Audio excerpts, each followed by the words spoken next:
Universidad Interamericana de Puerto Rico, Recinto de Ponce. Esta es una presentación del modelo de investigación Acción por Laura Rodríguez Rodríguez para el curso de Métodos de Investigación dado por el Dr. Filiberti Ruberte. Según Creswell y el Diccionario de la Real Academia Española, podemos decir que cuando hablamos de un modelo, nos referimos a la manera de cómo es algo o cómo se lleva a cabo. Es el arquetipo punto de referencia para imitar, seguir o reproducir. Un modelo representa el esquema teórico o el sistema de una realidad, a veces compleja, para facilitar su comprensión. Por lo regular, es un ejemplo con características únicas que lo distinguen. La investigación es un proceso de búsqueda, de indagación, observación y reflexión, con el fin de ampliar el conocimiento científico. Según Creswell, la investigación comprende 3 pasos. Plantea una pregunta, recopila datos para responder a esa pregunta y presenta una respuesta a dicha pregunta. La acción es el ejercicio de la posibilidad, el proceso en efecto y el resultado del hacer, el verbo. Esto lo podemos asociar con la práctica, que es el conocimiento que enseña el modo de hacer algo o que se piensa y se actúa ajustándose a la realidad y persiguiendo normalmente un fin útil. También se puede asociar con la experiencia, que proporciona este conocimiento o habilidad para hacer algo porque es adquirido por las circunstancias, situaciones o acontecimientos vividos. Esto implica el haber presenciado, sentido y conocido a alguien o algo. Por naturaleza, los procesos de investigación y acción incluyen otros 2 procesos respectivamente: conciencia y cambio, pero un cambio que comprende desde la intención hasta el objetivo de mejora. Así como Platón hizo con su maestro Sócrates, Uspensky transcribió las ideas y postulados de George Ivanovich Gurdjieff, quien fue maestro, escritor y compositor armenio, cuyas ideas iniciaron movimientos importantes en Occidente y muy especialmente en aspectos sobre educación en América Latina, que se usan hasta el día de hoy. Para reflexionar, comparto una cita de este filósofo sobre conciencia y cambio. La evolución del hombre es la evolución de su conciencia, y la conciencia no puede evolucionar inconscientemente. La evolución del hombre es la evolución de su voluntad, y la voluntad no puede evolucionar involuntariamente. La evolución del hombre es la evolución de su poder de hacer, y el hacer no puede ser el resultado de lo que sucede. 30 años después, en el 1890, nace en Polonia el psicólogo alemán Kurt Sadek-Lewin, autor y quien originalmente usó y aplicó el término de investigación-acción. A este se le conoce como el fundador de la psicología social moderna. Fue educado en el hogar y era de familia de clase media judía. Comenzó los estudios universitarios en el 1909, en cuyo inicio se destacó como activista a favor de los derechos sociales de la mujer. Desarrolla varias teorías como la teoría de campo, la teoría dinámica de la personalidad y conjuntamente con otros investigadores el modelo de investigación de los medios masivos de comunicación. Debido a que le tocó vivir su adultez durante el periodo cuando el Partido Nacionalista Obrero Alemán de Adolfo Hitler gobernó su país, se exilió a Estados Unidos en el 1940, en donde ejerció como profesor en varias universidades y lo nombran presidente de la Sociedad para el Estudio Psicológico de Temas Sociales. Además, también creó el Centro de Investigación para la Dinámica de Grupos, justo en el mismo año en que su madre muere en un campo de concentración nazi, y se expone con mayor fuerza la investigación-acción. Luego publica una de sus mejores obras sobre resolución de conflictos sociales. Según Creswell, el uso de la investigación-acción se redujo en la década de los años 50 y a partir de los años 70 cobra fuerza a través de diferentes universidades en Gran Bretaña, Estados Unidos y Australia, con los proyectos relacionados a la educación. Luego de fuertes golpes es que el hombre se valoriza más a sí mismo. Luego de fuertes atentados contra la humanidad, ésta se vuelve a lo básico, centrándose en sí misma. Eso es, humanizándose. De ello se ve registro histórico, por ejemplo, luego del oscurantismo de la Edad Media, ocurre el Renacimiento y la Iluminación o Ilustración. Algunas de las premisas que podemos mencionar es que la humanidad se dirige y desplaza en masa. Aún así, tratándose de un individuo, el impulso de moverse no es por las propiedades aisladas de la persona y de aquello que la rodea, o lo que explica su comportamiento, sino la relación mutua entre la totalidad de los factores que comprende el espacio vital de esa persona. Por consiguiente, esos factores abarcan la condición momentánea de la vida de un individuo o de un grupo, así como su estructura y su entorno. La estructura dinámica de un grupo resulta de la reacción de cada uno de sus miembros en relación con todos los miembros del grupo en una situación dada. La teoría sobre el cambio.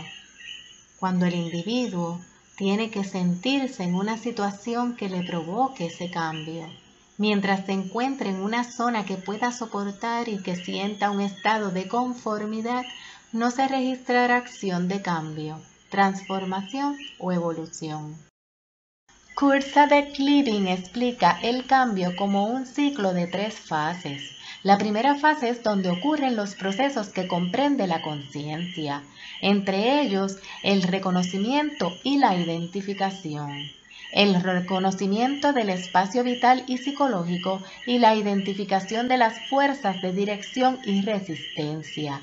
Si estas fuerzas son equilibradas, no ocurre movimiento y se permanece en un estado estático. De lo contrario, ocurre un estado dinámico de movimiento, donde el cual se inicia la planeación estratégica y el emprendimiento para enfrentar el cambio, lo cual se ubica en la fase 2 de desplazamiento. Luego viene la tercera fase que describe como un congelamiento, donde el individuo, luego del cambio, se va a adaptar a ese nuevo estado. La investigación-acción es un procedimiento sistemático con enfoque aplicado para recopilar información y luego mejorar las formas en que se opera el entorno particular estudiado. Una forma de indagación introspectiva y colectiva emprendida con el objeto de mejorar las prácticas sociales o educativas, así como ampliar su comprensión y de las situaciones en que éstas tienen lugar. Los investigadores buscan empoderar, transformar y liberar a los individuos de situaciones que limitan su autodesarrollo y su autodeterminación. Otros precursores de la investigación-acción lo fueron desde Gran Bretaña, Lawrence Steinhaus y John Elliot. También desde Australia, Stephen Kimmis y Wilfred Carr. Según el autor Bausela, en el 2018, refiere que cuando la investigación-acción retoma auge en los años 70, Steinhaus y Elliot la utilizan para la convicción de que las ideas educativas son válidas cuando se llevan a la práctica, y es a través de los educadores investigando con su práctica y con las ideas con las que intentan guiarse. Ellos definían a la investigación-acción como el estudio de una situación social para tratar de mejorar la calidad de las acciones en la misma. Stephen Kimmis, junto con Wilfred Carr y el equipo de la Universidad de Dickens en Australia, desde el inicio de los años 80, dirigen al sentido de la investigación-acción para entenderse, no como un proceso de transformación de las prácticas individuales de la docencia, sino como un proceso de cambio social que se lleva a cabo colectivamente. Entre las características que distinguen al modelo de investigación-acción se pueden nombrar que ocurre una indagación dirigida a resolver un problema en específico, que utiliza los métodos cualitativo, cuantitativo y mixto, Ocurre un proceso de fundar y atar a la teoría con la investigación empírica. Se alienta el cambio en las escuelas, se promueve la democracia, se capacita y se fortalece a los individuos a través de la colaboración en proyectos, se destaca la aplicación práctica, se posiciona a los maestros y otros educadores como estudiantes para reducir la brecha entre la práctica y su visión de la educación. Y se alienta a los educadores a reflexionar sus prácticas. También se promueve un proceso de prueba de nuevas ideas. Entre las características importantes se pueden mencionar que tiene un enfoque práctico, las prácticas son propias del educador investigador, la colaboración, el proceso dinámico, el plan de acción y el compartir e intercambio de la investigación. Hay dos tipos de investigación-acción, la práctica y la participativa. Dentro de la práctica se estudian las prácticas locales, se involucra la indagación individual o por equipos, se centra en el desarrollo docente y aprendizaje de los estudiantes, se implementa un plan de acción y se lidera al maestro como investigador. En la participativa se estudian los problemas sociales que limitan la vida individual. Se enfatiza la colaboración igual, se centra en los cambios que mejoran la vida y el investigador resulta liberado. Creswell en el 2012 nos comparte la interpretación gráfica que hace Mills en el 2011 sobre la investigación-acción práctica, en donde se identifica un área de foco que se define con una revisión de literatura y se diseña un plan para guiar la investigación.